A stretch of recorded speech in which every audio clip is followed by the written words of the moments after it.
Message to the melanated man in America and around the world. We're not black. Do you know black is negative? It's a negative connotation. And you can't make it positive. I don't care what you do with the word. When you call yourself black, you're calling yourself a criminal.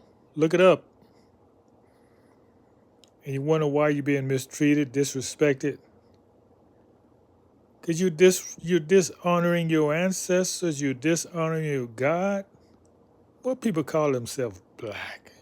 Because people do it don't mean it's right. Do you know before they call this thing race, you know what people identify with? They identify with their country. You identify by where you was from. Call yourself an American.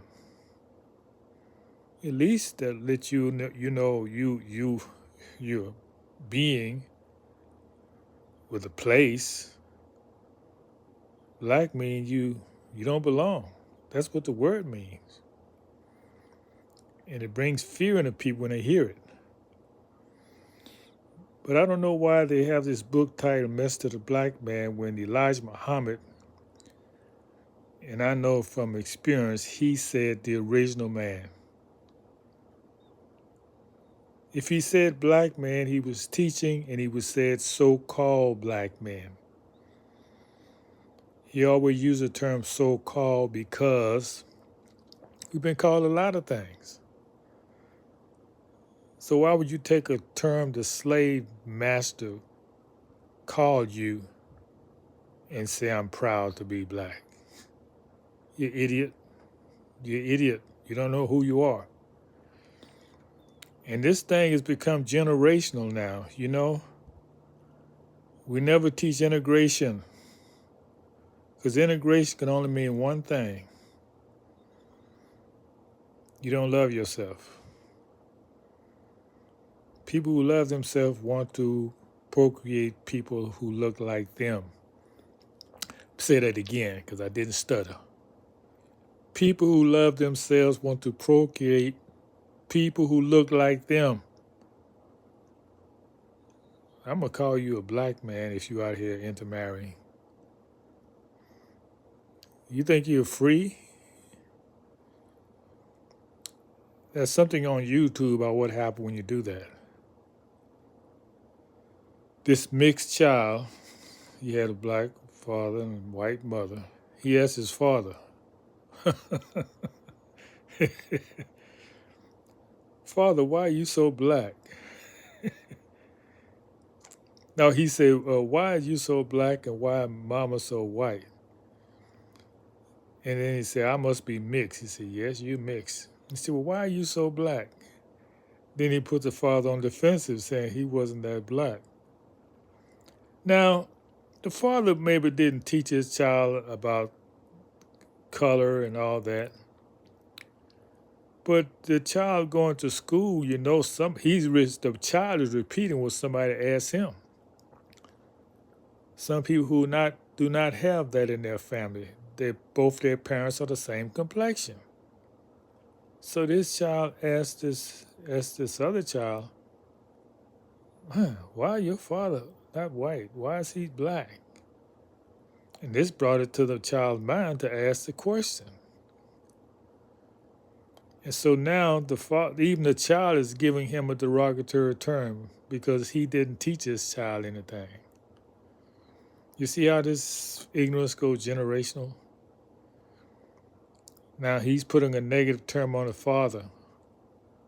The father saying he's not that black. Well, you're not the same color as of his mother, that's for sure. So you can call me prejudiced, you can call me whatever you want to call me, but man, you're insane to do that. You know, it was a time you get hung up for even hollering at a woman outside of your caste, because that's what you're in. You're in a caste system. And because they're marrying you and they want you in marriage, you think you're free.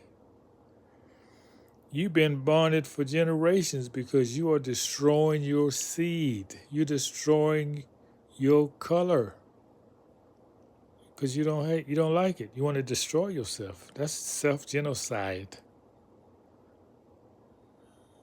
You're insane.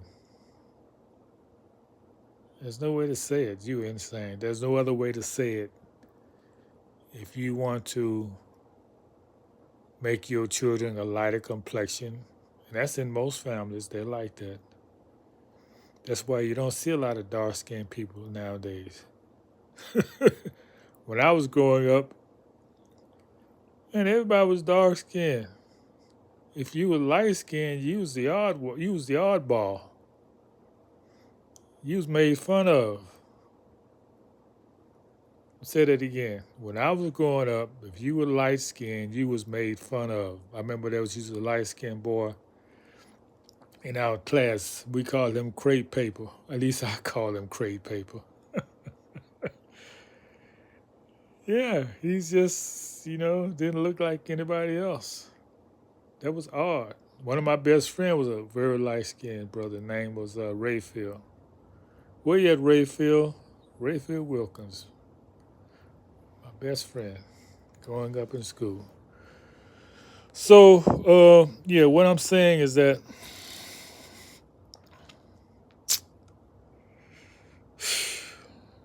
bringing another year in now, people just getting ignorant as before. So all I can do is teach the truth. Do you think God approves of that? You haven't read your Bible. You haven't read the Bible if you think God approves of that. You think that's going to make you respected? You're insane.